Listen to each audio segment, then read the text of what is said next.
বুদ্ধি আর কৌশল জানা থাকলে গৃহিণীদের অনেক কঠিন কাজ সহজ হয়ে যায়। বারবারই দেখিয়েছি, বারবারই বলেছি, আবার একটা ভিডিওর সাথে চলে আসলাম সেরকমই কিছু টিপসের ভিডিও নিয়ে।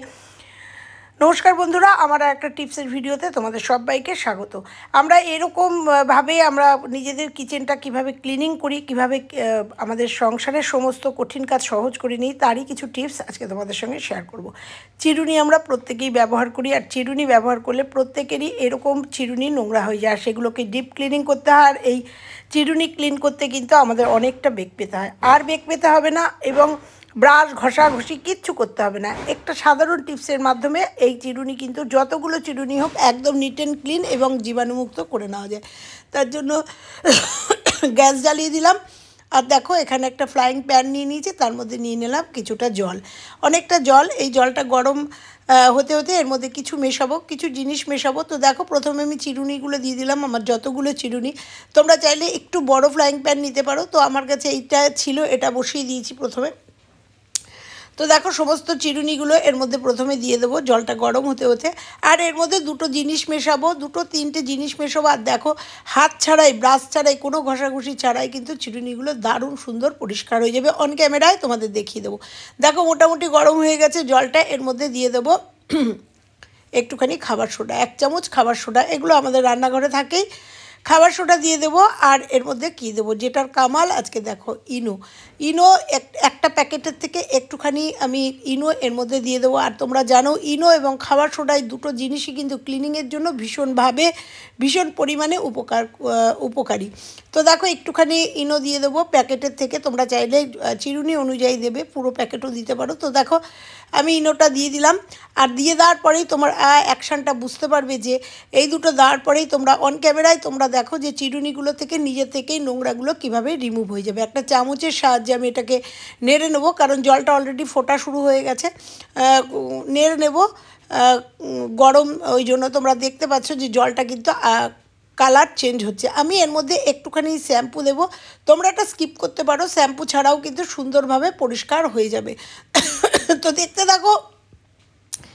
এই চিরুনিটা কিন্তু ওই দাঁতটুকু আমার ভাঙাই ছিল। তো যাই হোক, দেখো ওটা সরিয়ে দিলাম। এইবার তোমাদের দেখাবো যে এটা ফুটতেই কিন্তু 2 থেকে 2.5 মিনিট ফুটলেই কিন্তু এটা একদম পরিষ্কার হয়ে যাবে। আমি একটুখানি ক্লিনিক প্লাস দিয়ে দিলাম, যা ক্লিনিংটা আরও ভালো হওয়ার জন্য।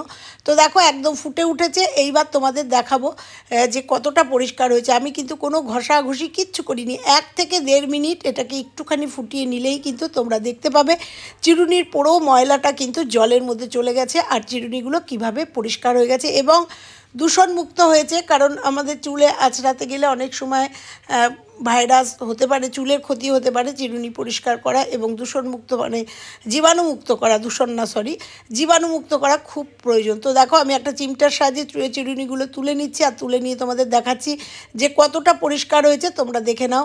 এই চিরুনিটা একটু বেশি নোংরা হয়েছে, তো এটা আরেকটু ভিজিয়ে রাখবো। আর নিচের চিরুনিটা দেখতে পাচ্ছ আমি কিন্তু কোনো ব্রাশ টাশ কিচ্ছু লাগালাম না, শুধু একটা চিমটের সাহায্যে একটুখানি চেপে ধরেছি। তো দেখো কতটা পরিষ্কার হয়েছে, তোমরা নিজেরা দেখে নাও। যে আর জলটা দেখে বুঝতে পারছো যে জলের মধ্যে পুরো নোংরাটা কিন্তু চলে গেছে। তো এইভাবে যদি আমরা কাজ করে নিই তাহলে কিন্তু অনেকটা সুবিধা হয়। এবার চিরুনিগুলো ধুয়ে ভালো করে মুছে টুছে নিয়ে তোমাদের সামনে এসছি। এবার তোমরা নিজেরা দেখে নাও কতটা পরিষ্কার হয়েছে। আর এই ঝামেলায় আমাদের প্রত্যেকটা গৃহিণীকে পড়তে হয়। তো এই ঝামেলা থেকে মুক্তি হওয়ার জন্য একবারে সমস্ত চিরুনিগুলো একবার একটু 1-1.5 মিনিট ফুটিয়ে নিলে একদম নিট অ্যান্ড ক্লিন। কেমন লাগলো অবশ্যই জানিও, ভালো লাগলে একটা লাইক করে দিও। চলে যাব দ্বিতীয় টিপসে।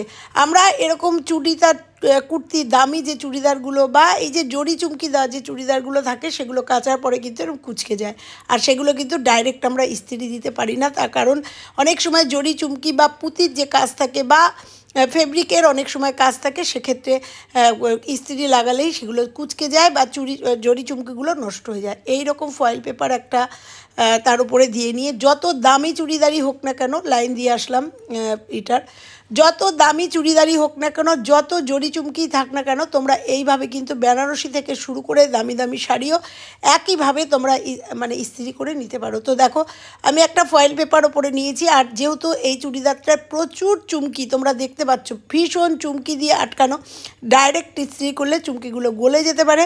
অথচ আমার চুড়িদারটার ইস্ত্রি করা খুব দরকার। তো এইভাবে কিন্তু তোমরা যে কোনো দামি জিনিস বা চড়ি চুমকির জিনিস ডাইরেক্ট ইস্ত্রি না করে তোমরা এইরকম একটা ফয়েল পেপার দিয়ে রেখে তোমরা সুন্দরভাবে ইস্ত্রি করে নিতেই পারো। তো দেখো এটা আমার ইস্ত্রি হয়ে গেছে, আর এটা সুন্দরভাবে তোমরা দেখতে পাইলে উপর এপিট ওপিট করে করে নিয়ে এটা ভাঁজ করে নেব। ভালো লাগলে একটা লাইক করো। আর এদিকে দেখো যে গরম জলটা ছিল সেই জলটা কিন্তু আমি ফেলে দেবো না, সেই জলটাই যেহেতু মানে খাবার সোডা ইনো আছে সেটাও কিন্তু আমি এই বেসিনে ঢেলে দেবো, বেসিনের নলটা পরিষ্কার হয়ে যাবে। চলে যাব তারপরের টিপসে। এরকম একটা টিস্যু পেপার নিয়েছি আর এটার মাঝখান থেকে কেটে নিয়েছি। কি করব এই টিস্যু পেপারটা দিয়ে দেখতে থাকো নিশ্চয়ই, এটাও কিন্তু ভীষণ উপকারী একটা টিপস তোমাদের। তো মাঝখানে একটা ফুটো করে নিয়েছি, কেন করেছি অবশ্যই তোমাদের দেখাবো। আর এই ফুটোটার মধ্যে দিয়ে প্রেশার কুকারের যে সিটিটা আছে, প্রেশার কুকারে রান্না করার আগে এই প্রেশার কুকারের মধ্যে এটা ঢুকিয়ে দেবো। একটু বড় হয়ে গেছিলো জন্য একটু ছোট করে নিলাম। নিয়ে এবার আমরা প্রেশার কুকারে অনেক কিছু রান্না করি।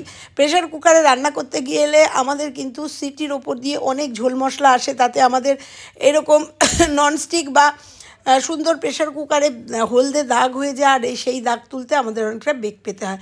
এইরকম যদি একটা টিস্যু পেপারে এরকম করে পরিয়ে দাও, পরিয়ে দেওয়ার পরে প্রেশার কুকারটা সিটি মারো, আর তারপরে যে হলুদ হলুদটা উঠবে তোমরা দেখো অনায়াসে কিন্তু আমরা সেটাকে রিমুভ করতে পারবো। আমাদের প্রেশার কুকারের গায়ে কিচ্ছু লাগবে না। তো দেখতে পাচ্ছ আমার একটা দুটো সিটি পড়েছে, তারপরে দেখো সিটিতে একদম কিন্তু প্রেশার কুকারের ওপরটা একটু জল বেশি হয়েছে জন্য এরকম আমাদের কিন্তু আকসারই হয়। তো দেখো এটাকে তুলে নিলাম, তুলে নিয়ে সেই আর একটা টিস্যু নিয়ে আমি জাস্ট মুছে নেব। মুছে নিলেই তোমরা বুঝতে পারছো এই প্রেশার কুকারের ওপরটা কতটা পরিষ্কার হয়েছে। আর এইটা কিন্তু তাহলে আমাদের সেই রকম ডলা মোছা দিয়ে পরিষ্কার করতে হবে না। আর যাদের প্রেশার কুকারে সিটি দিয়ে খুব বেশি পড়ে না, অল্প একটু ঝোল ওঠে, তারা কিন্তু অনায়াসে এইভাবে একটা ন্যাপি দিতে পারো আর সুন্দরভাবে প্রেশার কুকারটা সুন্দর রাখতে পারো। কেমন লাগলো অবশ্যই একটা লাইক করে। চলে যাব পরের টিপসে। আমরা অনেক সময় গ্লাস বা যে কোনো জিনিস নিয়ে এসে ব্যবহার করি, এই সিলগুলো তুলতে পারি না। তার পরিবর্তে কি হয়, সিলগুলোর আঠাগুলো বসে গিয়ে গ্লাস বাটিগুলো দেখতে খারাপ লাগে। তো তোমরা যখন নতুন এই যে বাসন কিনে নিয়ে আসবে, স্টিকার আমরা অনেক সময় তুলতে পারি না, লেগে থাকে, আঠাটা লেগে থাকে, বিশ্রী লাগে। সেক্ষেত্রে নতুন অবস্থাতে একটু গরমে দেবে। আমি তোমাদের পুরনো একটা গ্লাস দিয়ে দেখালাম যে গ্লাসটা কতটা বাজে লাগছে, তোমরা দেখো কোনো ব্যাপার না। এটা একটু গরম করে নিলাম, দেখো গরম করে একটু চাকুর সাহায্যে এরকম করে একটু স্ক্রাব করলেই পুরো আঠা স্টিকার একদম উঠে যাবে। এটা তোমরা নতুন অবস্থায় একটু গরম করলেই তোমরা দেখবে স্টিকারটা খুব সুন্দর উঠে আসছে। এই টিপসটা আমি অনেকবার দেখিয়েছি। তো এই গ্লাসটা চোখের সামনে পড়লো জন্য তোমাদের সঙ্গে শেয়ার করে দিলাম। ভালো লাগলে অবশ্যই একটা লাইক করে যাও। এবার একটা পেস্ট তৈরি করব, আর সেই পেস্টটা দিয়ে কি করব তোমরা দেখলে অবাক হয়ে যাবে। যে সেই একটা সলিউশন তৈরি করব, সেই সলিউশনটার জন্য নিয়ে নেব একটুখানি বেকিং সোডা। আর তিনটে জিনিস দিয়ে এই সলিউশনটা তৈরি করব, আর কি মারাত্মক একটা কাজে দেবে তোমরা দেখতে থাকো, দেখলেই বুঝতে পারবো। নিয়ে নেবো একটুখানি কলগেট, সাদা টুথপেস্ট আমার এখানে লাগবে, আর লাগবে একটুখানি ইনো। তোমরা একটা প্যাকেট ইনো থেকে দুটো তিনটে কাজ করতে পারো, কিন্তু যেহেতু ওই কেসটায় আমার পুরো ইনোটা পড়ে গেছে, ওখান থেকে আর্ধেক করেও নিতে পারো। তো একটুখানি ইনো নিয়ে নেবো। তো দেখো পুরো প্যাকেট আমার লাগবে না, একটুখানি ইনো আমি এর মধ্যে ঢেলে নেবো। ঢেলে নিয়ে এটা দিয়ে একটা পেস্ট বানিয়ে নেবো। এইবার এই পেস্টটা দিয়ে কী হবে তোমরা দেখলে অবাক হয়ে যাবে। তো এটাকে একটুখানি জল দিয়ে দেবো, জল দিয়ে এটাকে ভালো করে একটু ফেটিয়ে নেবো। ভালো করে ফেটিয়ে নেওয়ার পরে দেখবে এটা একদম ক্রিমের মতো একটা পেস্ট তৈরি হয়েছে। আর সেই পেস্টটা দিয়ে হয়ে যাবে খুব কঠিন একটা কাজ, খুব গুরুত্বপূর্ণ কাজ এবং খুব কি বলবো একটা প্রয়োজনীয় কাজ রান্নাঘরের। তো দেখো এটাকে ভালো করে পেস্ট করতে করতে তো দেখলে একটা ক্রিমি একটা জিনিস তৈরি হয়ে গেছে। এইবার এটাকে আমরা অ্যাপ্লাই করব। কিসে অ্যাপ্লাই করব তোমরা দেখো, দেখলে তোমরা চমকে যাবে যে কিসে এটা অ্যাপ্লাই করবো আর কত সুন্দর কাজ করবে তোমরা ভাবতেই পারবে না। কত কঠিন কাজ তোমাদের সহজ হয়ে যাবে। চলে এসেছি আমি আমার সিঙ্কের যে কল, এই যে স্টিলের যে কলগুলো, এগুলো কিন্তু প্রচণ্ড পরিমাণে জলের কাজ হয় জন্য প্রচণ্ড পরিমাণে জং পড়ে এবং নোংরা হয়। তোমরা দেখতে পাচ্ছ যে জং পড়ে গেছে, নোংরা হয়।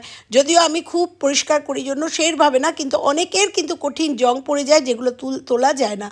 তোমরা এই রকম একটু পেস্ট বানিয়ে নেবে, নিয়ে বাড়ির যত স্টিলের কল আছে সেই প্রত্যেকটা স্টিলের কলে এই সলিউশনটা একটুখানি লাগিয়ে দেবে।